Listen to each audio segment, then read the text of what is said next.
Hey everybody, it's Brent in Central Arkansas. I'm going to do a formulation of several different types of mixes to determine essentially if the aged rice hulls will grow, what percentage they'll grow in, and a comparison and a couple other substrates to help determine that.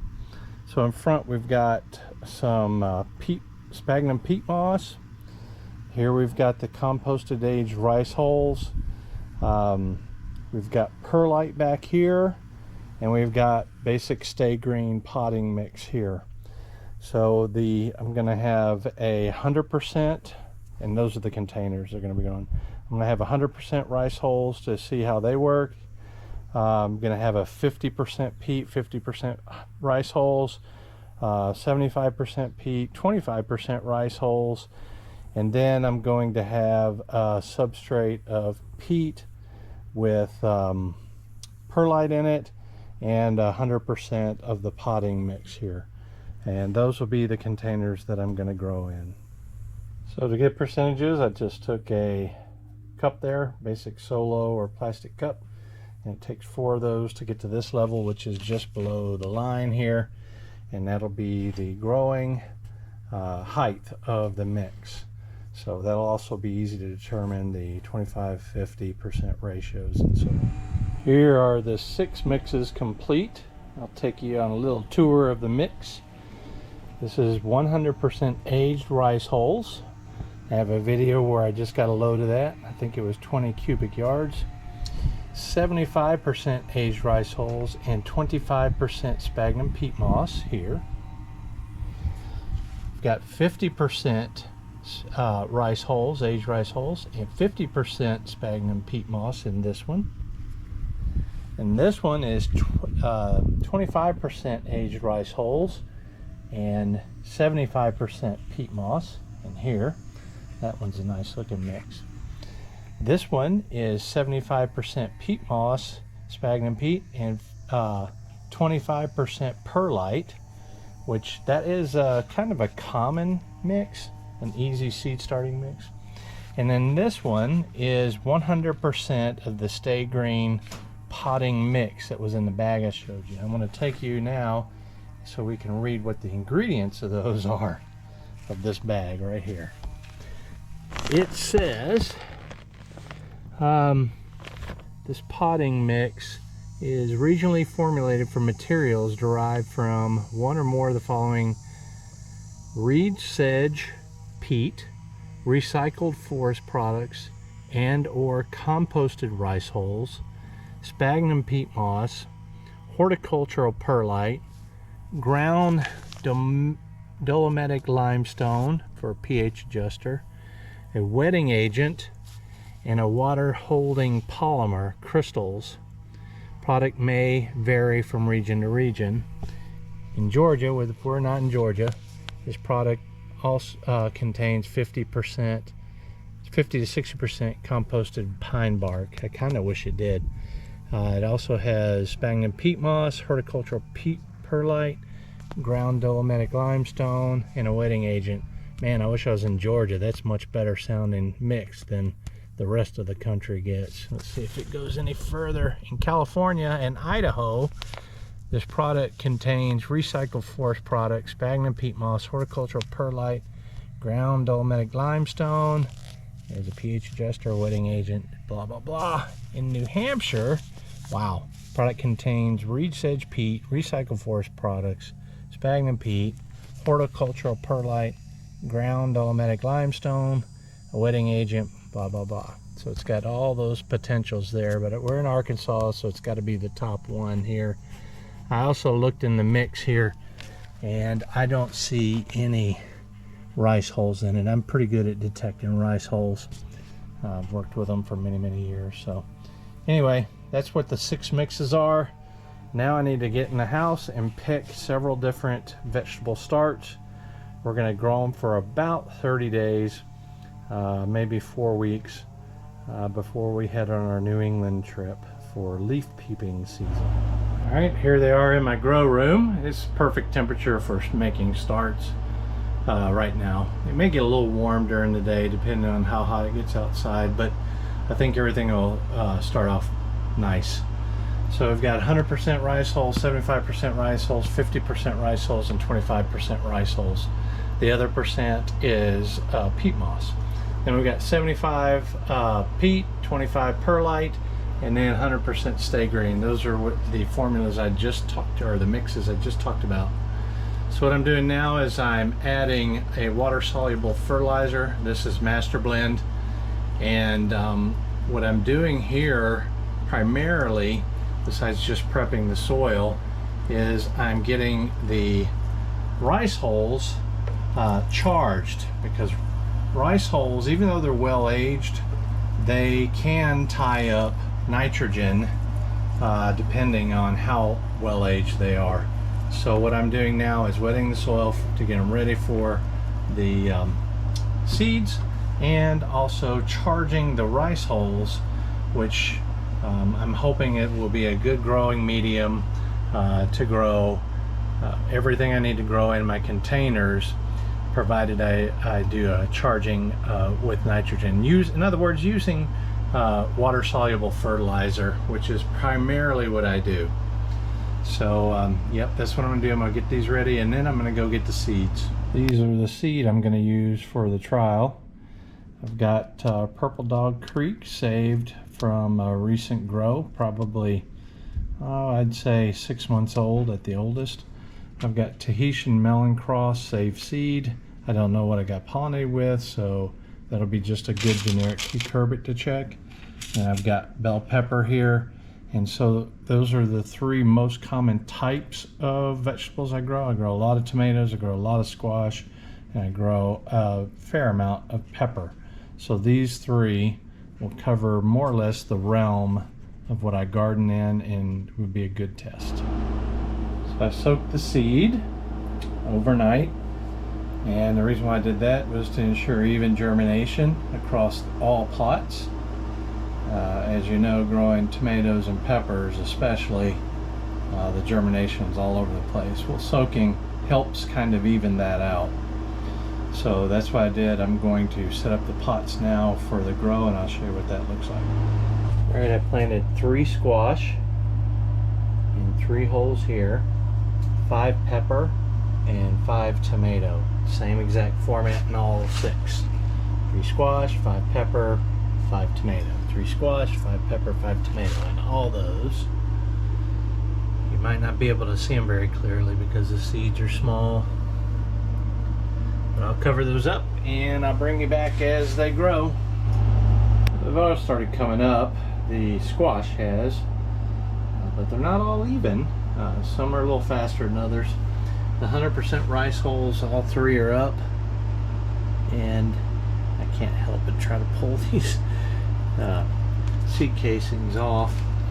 We got 2 in that one, 3 in the first one, 100%, 2 in the 75%, 1 just now breaking in the 50%, and 2 in the 25% rice hulls, and 1 barely showing there in the peat perlite mix, and 1 showing in 100% stay green. So that's it so far. None of the tomatoes and peppers, of course. Squash are always faster. All right, it's 2 days later. All 3 germinated. All 3 have germinated. 2 of 3. That could be the seed though. 3 have germinated. 3 have germinated. And 2 of 3 have germinated on the end there. Now again, that could be the seeds. If you look closely here, the tomatoes are starting to pop. This one's got 1. I don't see any in the one with peat and perlite only. This one's got 3. It's a 50-50 rice hull peat. This one's got 1. 75's got 1 just starting to bust through right here. And the 100% rice hulls has got 1 up and 1 busting through, so for 2. So right now it seems like they're germinating all pretty good. So we'll keep going. I'll bring you back in a couple more days. All right, let's look at the mix today. It's 2 days later. And I've removed all of them except for one in every pot here, the cucurbit, the squash. And two of them, I think this one and either this one or this one, only had 2 pop up, but that's okay. I think that was the seed. Let's look at the tomatoes next. They're the next to pop up. This one has 4. 1, 2, 3, 4. Oh, it actually has 5. But 1, 2 of them have helmet heads on them. This one I think will pop off. So it's got all 5. This one looks like it's got all 5, but this one is barely popping through now, and as well as this one. So it's got all 5, and it's got 1 pepper. I think it's the only one with, nope, there's 2 with peppers. This one and this one here has peppers coming up. But this one's got, I see 4 tomatoes. 1, 2, 3. This one's got all 5 tomatoes. I see 1, 2, 3. I see 4 tomatoes in this one, and in the last one I see 4. No peppers. So from left to right, it looks like they're all growing okay. This one with the 75% peat and 25% perlite is not doing well with the cucurbit.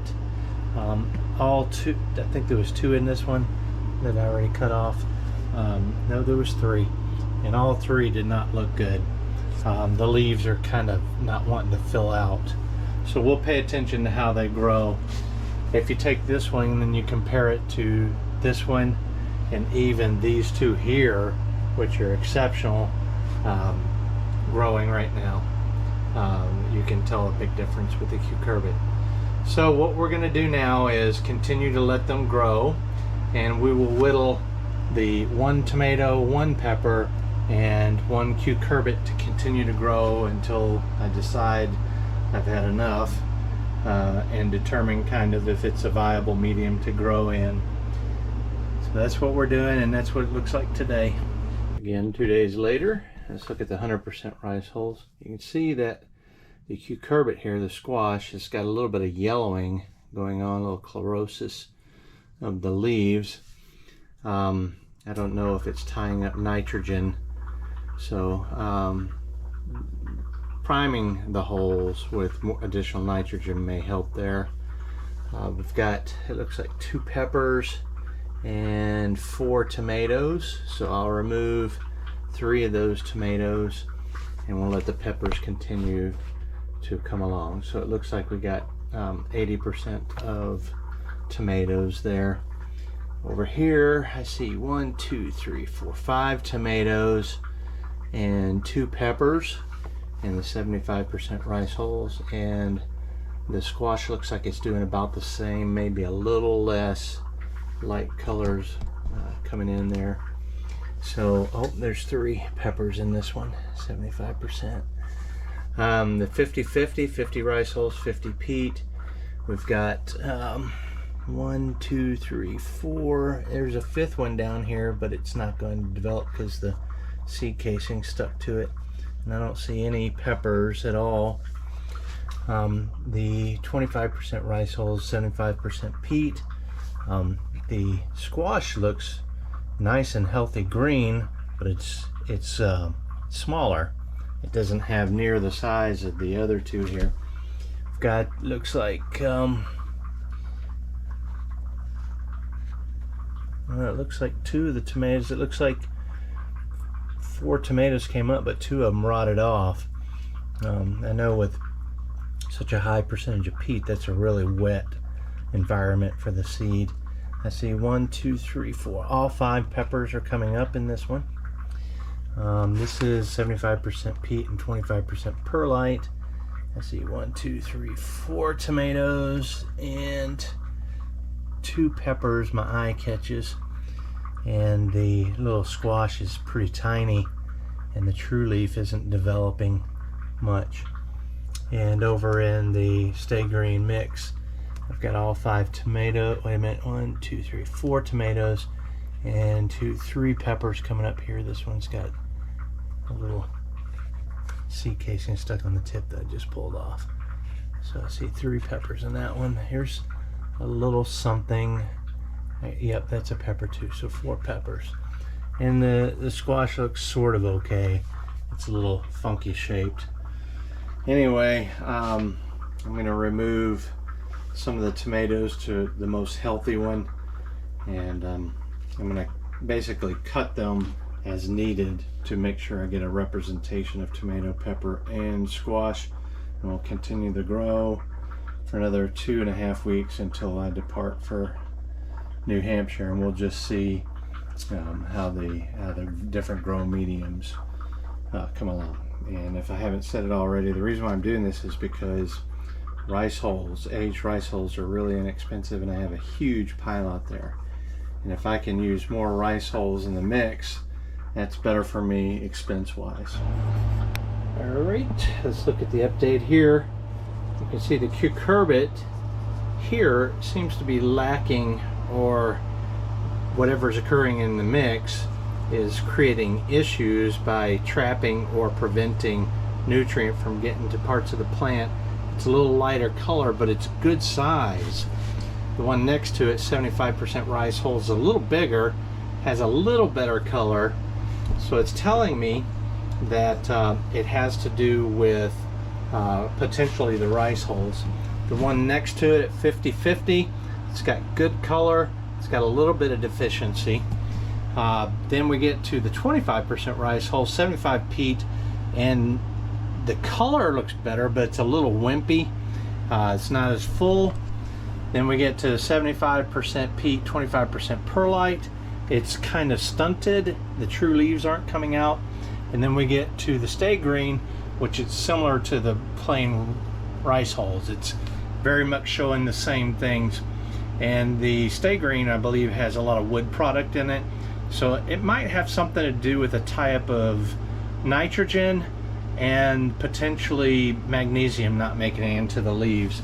I'm hoping that the water-soluble fertilizer I'm providing it in here, which is a complete nutrient, will balance this, because ideally I'd love to be able to use 100% rice hulls because I have a lot of bulk. Now on the flip side, the tomatoes and peppers don't seem to mind the hulls at all. They have decent color, they have decent growth. Look at that young one there, and they're doing great. I've culled most of the pots to 1 tomato already. This is not being culled yet. I'm going to do that right after this video. And I've got peppers coming on, and eventually I'll cull those to just one tomato, 1 pepper, and 1 squash, and we'll grow that out until I leave for vacation in 2 weeks. So yeah, the tomatoes and peppers and the 25% rice hulls and the 75% peat aren't doing as well. The rice hull, higher rice hull versions are doing better than even the stay green and regular peat perlite mix. So yeah, they seem to like it pretty good. So that's positive, since the majority of what I'm going to be using the rice hulls for is tomatoes. But again, there's going to be value in growing these longer, because I may incorporate higher percentages of rice hulls into other potting medium that I'm going to use in a different area for things like cucurbits. My primary 2 types of growing are tomatoes and various forms of cucurbits like melons, squash, watermelon, and those are all in the cucurbita family. So anyway, that's the update for today. I think I have enough information now to conclude this test. We can see here that 100% rice hulls, these aged rice hulls that I've got the big pile of, I got a video on that, getting all that. I can't remember how many cubic yards I got, 20 or so. Anyway, you can see the tomato loves it. The pepper loves it. That's 100%. We got 75% here, and they still like it pretty good. And then 50% here, they're still doing quite good. The cucurbit doesn't care for it much, and I think that's because it might be tying up a little bit of nitrogen. I'm just not quite sure. But then if I look all across here, the cucurbit doesn't do great in most. It's starting to look a little better here towards the end of the grow, but it doesn't do great It looks the best here in this one, which is 75% peat and 25% perlite, but it's stunted. It's really stunted. So there's an issue there, probably too low a pH. This is probably the best looking one here, which is 75% peat. And same thing, it's a little bit stunted. So yeah, the tomatoes seem to be doing pretty good. Doesn't matter how much rice hulls are in it, they seem to be doing pretty good. And so this is exciting news for me because I can grow in straight aged rice hulls. I don't need any amendments or anything because I'm going to be growing with water soluble fertilizer. That's the absolute easiest for me to, when I breed tomatoes. Look how awesome that tomato looks. So what I'm going to do now is, this part is over, and I've got some, let me grab them here.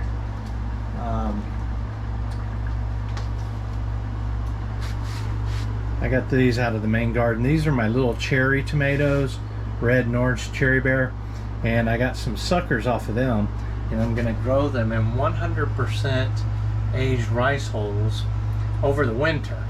And if these turn out to be a great grow over the winter, then I'll know for sure that I can use the aged rice hulls. So that was really the primary point of this whole video, was to see if I could get away from all the amendments and the mixes of various types, you know, adding perlite, how much peat to add to it, will it be sufficient and all that. And it's fairly simple. I thought I might be able to do it because I used aged rice hulls, I don't know, over a decade ago when I grew in my greenhouse, and they did fine on their own then. So this was just kind of a confirmation, because these rice hulls aren't aged as much, I don't think, as the other ones. But with the test, I think I feel comfortable now, and then I'll validate it with that grow there with these suckers.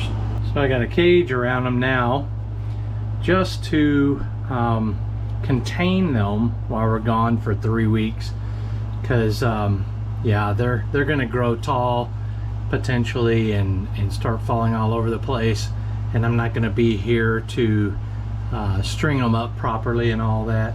Also got another one over there I'm doing the same with, but that one doesn't have aged rice hulls. That's just the mix I'd use throughout the year.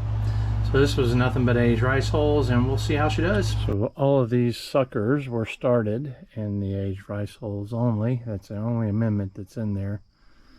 The only medium is those aged rice hulls that I got the big pile of.